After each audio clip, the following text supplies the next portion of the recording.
Bonjour à tous. Et notre forum a déjà bien commencé avec cette intervention depuis Rome. Dans la confusion actuelle et pour clarifier le débat, ne faut-il pas poser clairement et d'abord, comme l'a suggéré le Père Laurent, les différences, voire les contradictions entre Bible et Coran. Mais je pose une question, le problème est-il vraiment là? Il est là, certes. À la fin, je ferai une proposition en conclusion. Le temps ne me permettra pas d'approfondir certains de mes propos. Je remercie le Père Laurent qui, en fait, a déblayé le terrain et je viens compléter un aspect de son propos, de tout ce qu'il a abordé et qui me semble fondamental. Le thème de notre débat maintenant, ou de la présentation que je donne, c'est Bible et Coran, faire la différence. Alors je le remercie pour cette citation de Monseigneur Clavry,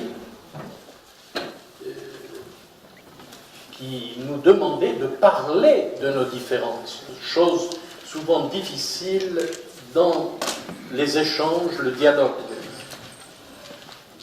Il ne faut pas être grand clerc pour détecter, malgré les affirmations gratuites et non justifiées, comme à plusieurs reprises le Père Laurent l'a dit, du Coran, à propos des écritures bibliques, de celles qui citent entre autres la Torah et l'Évangile, que leurs différences sont inconciliables, sinon nous risquons de nous enliser dans des sables mouvants de ce que certains appellent le dialoguisme. Alors j'en viens à mon sujet. La Bible, nous le savons, je l'espère tout au moins, et sinon bien, il nous faut approfondir quand même ce sujet, et ce n'est pas sans importance pour nous chrétiens. La Bible s'écrit sur plusieurs siècles en ce qui concerne l'Ancien Testament. J'ajouterai que à tous ces livres bibliques de l'Ancien Testament, de la Première Alliance, qui montre d'ailleurs toute une progression dans l'intelligence et la vie selon la parole de Dieu qui a été communiquée au fil du temps, j'ajouterai qu'il y a cette période intercalaire entre la fin des écrits, que certains d'ailleurs ne reconnaissent pas comme faisant partie de la révélation de la Première Alliance, il y a en plus de cela, dans la période précédant immédiatement la venue du Messie, ce que l'on appelle la littérature intertestamentaire, qui a d'ailleurs qui s'est prolongée au moment, à l'époque du Christ et au début de l'Église. Et cette littérature va avoir une influence importante sur ce qui va suivre, en particulier concernant les origines du Coran. Les livres bibliques qui constituent le livre sont à la fois témoins d'une histoire sainte qui relate les relations, insistons sur le mot, de plus en plus étroites entre le Dieu qui se révèle, et je souligne, et le peuple qu'il constitue, que Dieu constitue comme témoin au fil des siècles et des événements, ces événements lus comme des interventions salutaires par la révélation biblique. Quant au Nouveau Testament, il se greffe sur l'Ancien, dont il est comme l'accomplissement des promesses faites au Père. Il s'écrit sur quelques années, pour les lettres de Paul, on le sait, et tout de plus pour l'ensemble dans son état achevé sur 50 à 60 ans après le Christ. Même si la reconnaissance canonique sera plus tardive au IVe, Ve siècle. l'Église affirme que l'écriture biblique, l'ensemble des Écritures bibliques, confère la lettre de Pierre, est inspirée et que les écrivains bibliques se sont soumis au Saint-Esprit pour traduire en termes humains et intelligibles l'acte surnaturel de la révélation divine, qui est une révélation surnaturelle, une intervention divine. Le Coran, terme qui vient de l'araméen ou du syriaque et signifie lectionnaire. Je ne rentre pas dans l'étude du terme qu'on peut voir dans mon livre sur ce propos. Le Coran, même s'il n'est plus entendu ainsi aujourd'hui comme lectionnaire, mais plutôt comme El-Kitab, le livre. Et d'ailleurs, souvent, toujours, mais le Coran est aussi volumineux qu'une Bible de Jérusalem grand format, pour montrer que ce sont des livres équivalents ou qui se répondent. Ce qui est anecdotique dans la comparaison. Le Coran est descendu, le terme nzal, il est descendu depuis le ciel, selon certaines traditions musulmanes, tel qu'il est dans le ciel, Coran éternel, ou pour d'autres traditions musulmanes, transmis par l'intermédiaire d'un ange à l'envoyé de Dieu, qui le retransmet tel quel et de façon segmentée, selon le Coran lui-même qui affirme cela, dans des versets, on l'avouera, tardifs. On ne parle pas, dans la tradition musulmane, d'inspiration, et pas davantage de révélation de Dieu, et certainement pas comme dans la Bible. Le Père Laurent l'a dit, Dieu est inconnaissable, et il ne peut pas communiquer ce qu'il est. C'est une impossibilité à l'homme de pouvoir pénétrer les profondeurs de ce mystère.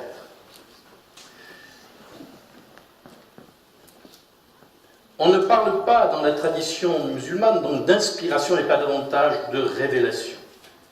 L'écriture de ce livre de l'islam connaîtra bien des bouleversements et s'écrira sur plusieurs siècles avec de multiples manipulations. Il est très difficile de reconnaître dès lors le fond historique et original.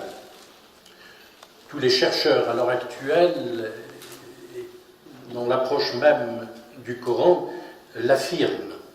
Et on entre aujourd'hui dans une exégèse quand même plus précise au plan rationnel, au plan de la critique du texte, que le Coran n'a pas fait, que l'islam, les musulmans n'ont pas fait jusqu'à présent. La présentation actuelle est purement factice, aller de la sourate la plus longue vers la plus courte, même si la première, la sourate d'ouverture, est très courte, 7 versets. De même que le classement en période mécoise ou médinoise n'a pas beaucoup d'intérêt sur la question. Le livre ne se présente pas comme une auto-révélation de Dieu lui-même, puisqu'Allah ne peut pas se révéler. À la différence de la Bible, alors je vous renvoie tout simplement aux 3 premiers versets de la lettre aux Hébreux, Dieu qui nous a parlé dans le passé par les pères, les prophètes, et qui, dans les temps qui sont les derniers, nous a parlé par son Fils unique. Vous avez aussi le verset de l'évangile de Jean 1,18. Nul ne peut connaître Dieu, mais celui qui est dans le sein du Père nous l'a révélé, il nous l'a fait connaître. Donc ce livre qui se présente comme, ne se présente pas comme une autorévélation de Dieu, mais comme un récit d'histoires variées, et non pas de l'histoire sainte, comme dans la Bible, et d'une alliance que Dieu passera avec l'humanité. Alors, que dit ce livre que l'on appelle le Coran? Le Coran est une succession de paroles prêtées à Allah, voire d'informations. C'est un grand spécialiste de l'islam et de l'étude du Coran, une de ses dernières productions avant de mourir. Il s'agit de Prémaré, était à propos justement du Coran et des origines du Coran. Et il a détecté dans l'ensemble du Coran justement ce qu'il appelle les akhbar, qui sont ces informations faites de petites histoires, de fragments, d'anecdotes, auxquelles se mêlent les réflexions, les commentaires humains, moraux, légaux, des récits allusifs, et impossible à situer historiquement, des croisements de traditions diverses venant tant du hadith que d'anecdotes bibliques. D'où ce texte composite peut-il venir? Traditionnellement, l'histoire officielle des sources musulmanes, Sunna et Sira, donc la géographie de Mohammed, situe cette communication d'une révélation, je mets en italique, d'une récitation en forme de rappel, c'est ainsi que se veut le Coran, et qui se situe à la Mecque, alors que celle-ci n'existait pas encore à la fin du 7e siècle. En fait, les sources du Coran et de ce qui constituera l'islam prennent leurs origines dans un courant messianiste et conquérant du 1er siècle de notre ère, courant judéo-chrétien appelé aussi judéo-nazaréen ou tout simplement nazaréen. Ces derniers avaient gardé de l'héritage hébreu le Pentateuque, ou donc la Torah, et rajouté un seul évangile, le seul authentique qui présente Jésus comme un prophète, donnant le rappel de la Torah et envoyé de Dieu, mais qui échappera à la mort pour revenir plus tard rétablir la loi divine et triompher comme Messie humain, pour un royaume de Dieu sur terre. Il y a un verset du Coran, en particulier au chapitre ou à la sourate 28, verset 49, où Dieu dit « Apportez donc un livre, un kitab, qui guide mieux que ces deux écrits-là que je le suis. » Nous trouvons toujours ce binôme dans le Coran, Torah ou l'Injil, qui rappelle donc que la base à laquelle se réfère le Coran est bien ce lectionnaire nazaréen.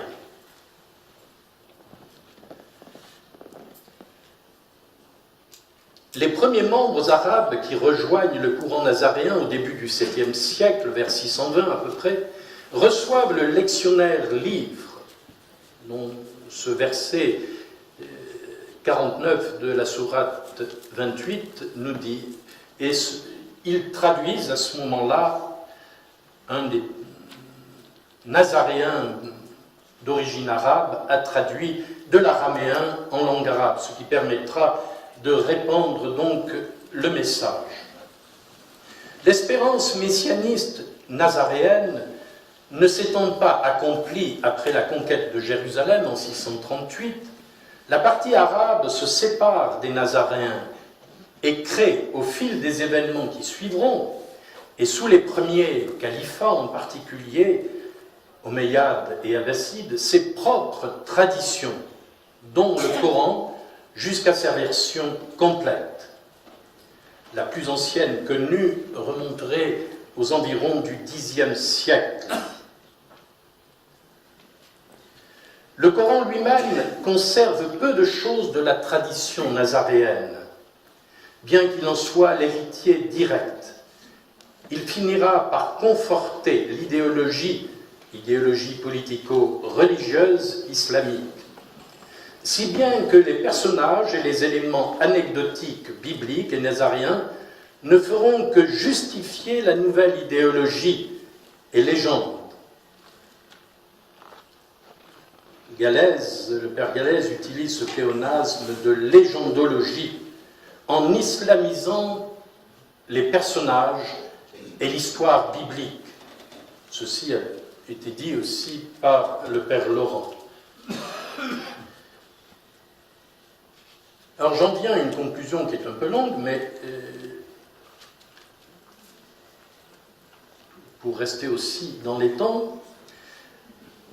En conclusion, Bible et Coran se situent à plusieurs siècles de distance, ne serait-ce qu'au plan historique. Et ce dernier, donc le Coran, est post-biblique et post-chrétien.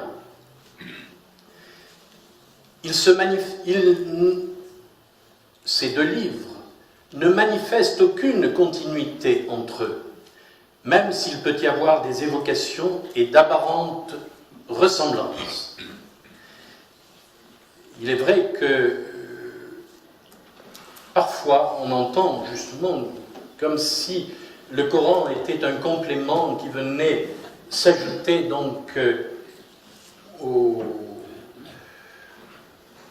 corpus biblique de l'Ancien et du Nouveau Testament. Leur but, à l'un et l'autre livre, n'est pas non plus le même. Autant la Bible révèle Dieu et son amour sauveur pour l'humanité, en particulier dans la personne de Jésus, reconnu comme Dieu et homme, vrai Dieu et vrai homme, confessons-nous dans le credo, mort sur la croix, ce que nie l'Évangile aux Nazaréens, aux Hébreux, ressuscité et glorifié, et qui doit venir en gloire. Autant le Coran rassemble, parfois de façon contradictoire, voire autoritaire, et non justifiée, des injonctions divines et hors contexte historique. Le Coran se présente comme un écrit en deçà de l'histoire ou hors de l'histoire. On ne peut pas dire que selon le Coran, nous participons de la même foi d'Abraham, le père Laurent en a parlé, qui est appelé Ibrahim dans le Coran. Donc pas d'œcuménisme abrahamique, sinon pour entretenir des confusions. On ne peut parler non plus de trois monothéismes apparentés, puisque le Coran lui-même réfute les juifs dissimulateurs, et ici nous avons un terme emblématique du Coran, le terme kafara, qui donnera le terme kafiroun, qui est traduit de façon très diverse, mais qui en fait s'applique particulièrement aux Juifs selon le Coran.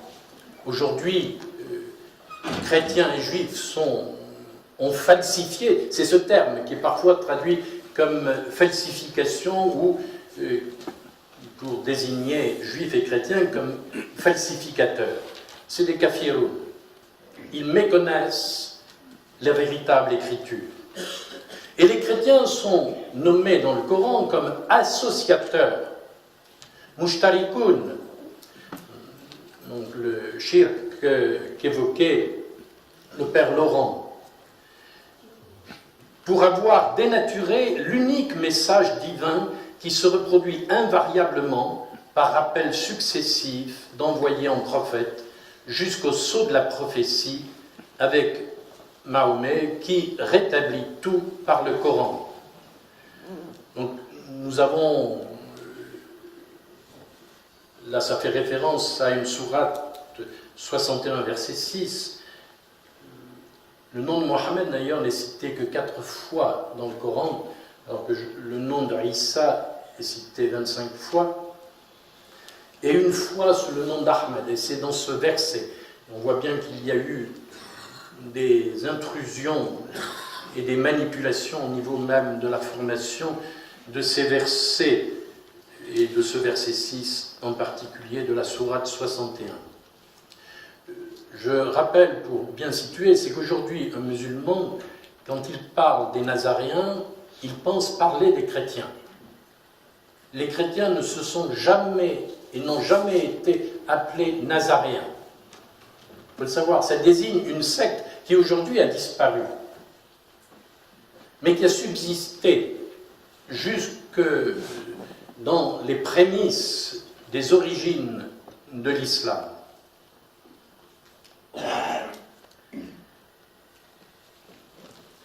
Le livre de l'islam devient donc le rappel exemplaire des précédents livres donnés à Moïse, la Torah, à Isa, l'Injil, comme si ces livres prétendument donnés aux prophètes antérieurs n'étaient que le même livre Coran, et qu'au final, la mission du Coran et donc de l'islam serait de rassembler les fidèles des 3 religions monothéistes. Et le Père Laurent y a fait allusion. Aujourd'hui, on manipule facilement cette expression « Hal al-Kitab », les gens du livre, et il a dit justement, le Père Laurent a dit justement, nous ne sommes pas les gens du livre, mais les gens, les disciples de la parole. En fait, cette appellation ne désignait pas les chrétiens, mais les Nazaréens. Mais aujourd'hui, 15 siècles ou 14 siècles plus tard, on l'a oublié. Et donc, le Coran serait le livre par excellence. Notons que le christianisme n'est pas un monothéisme monolithique, strict, mais un monothéisme trinitaire, totalement incompréhensible selon le Coran. Et notamment, vous pouvez voir la sourate 112, qui utilise d'ailleurs un terme, mais je ne peux pas m'attarder là-dessus, pour dire que Dieu n'a été ni engendré et qu'il n'engendre pas. En fait, le terme, c'est, excusez-moi, c'est faire un enfant. Donc, bien sûr, Dieu ne fait pas un enfant comme les hommes peuvent en faire un, et c'est cela qui est refusé, justement, dans le Coran. Mais quand nous professons en arabe, même le credo, Dieu né de Dieu, engendré, non pas créé, de même substance, consubstantielle au Père, nous n'avons pas du tout ce terme en arabe. Donc, l'expression chrétienne de la foi ne fait aucune référence à ce qu'exprime le Coran, même à cette époque-là, voyez-vous.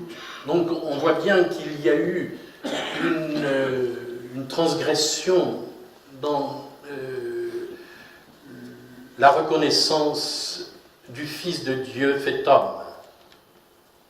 En définitive, même s'il peut y avoir une revendication de l'islam donnant étrangement une antériorité métahistorique au Coran, Bible et Coran n'ont rien ou très peu de choses en commun qui justifieraient une étude scientifique comme spirituelle.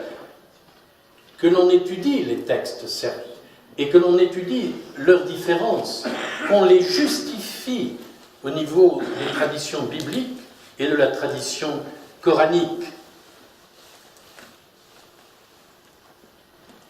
Il est difficile donc d'entrer dans une étude comparative des textes et de les rapprocher parce qu'il y aurait quelques ressemblances de par des noms, des situations, des anecdotes, mais qui sont totalement sortis du contexte biblique. Une difficulté du dialogue, c'est justement d'accepter les différences. Et pourtant, il faut bien rentrer dans ce domaine pour clarifier le dialogue et les échanges que nous pouvons avoir entre nous.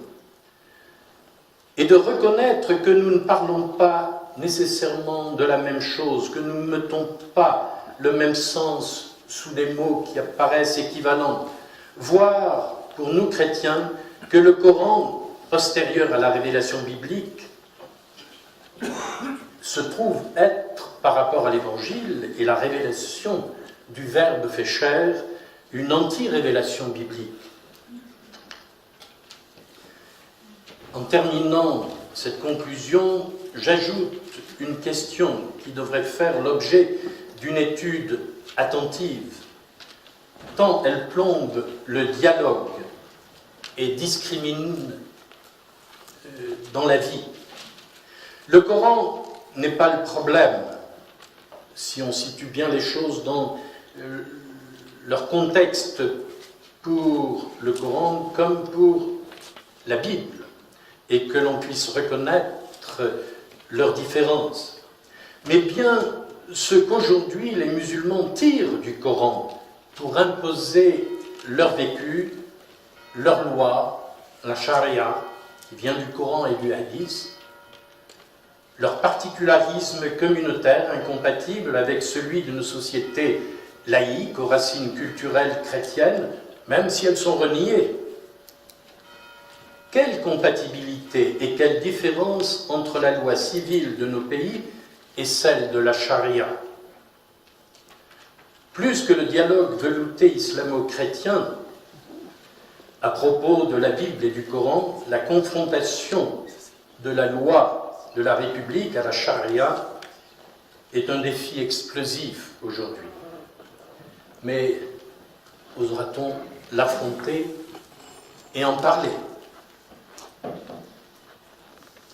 Petite note, je disais que nous n'avons pas la même conception, telle que d'ailleurs le Concile l'a rappelé dans la Constitution sur la révélation, à propos de la révélation, qui est un acte divin, et de l'inspiration, qui est aussi un acte divin à travers les écrivains bibliques et ceux qui, entre autres au niveau du livre, mais qui se continuent justement dans l'Église, dans le ministère que l'Église porte. Ces deux termes n'ont pas du tout la même résonance en islam. Juste une citation concernant l'inspiration d'un certain El-Tousi, qui considère la voie de l'inspiration comme étant à la base de la plupart des connaissances humaines. On peut dire effectivement que quelqu'un est inspiré parce qu'il a fait tel livre, il a écrit tel livre, il a abouti à telle recherche, mais nous ne parlons pas de la même inspiration. On voit que nous sommes décalés, autant révélation et inspiration relèvent de Dieu et autant, et touche l'homme bien sûr, le rejoint de façon intelligible, autant ce que l'on appelle révélation, en même temps que l'on dit que Dieu est inconnaissable, et inspiration ne se recoupe pas entre ce qui est utilisé d'un côté comme de l'autre. Je vous remercie.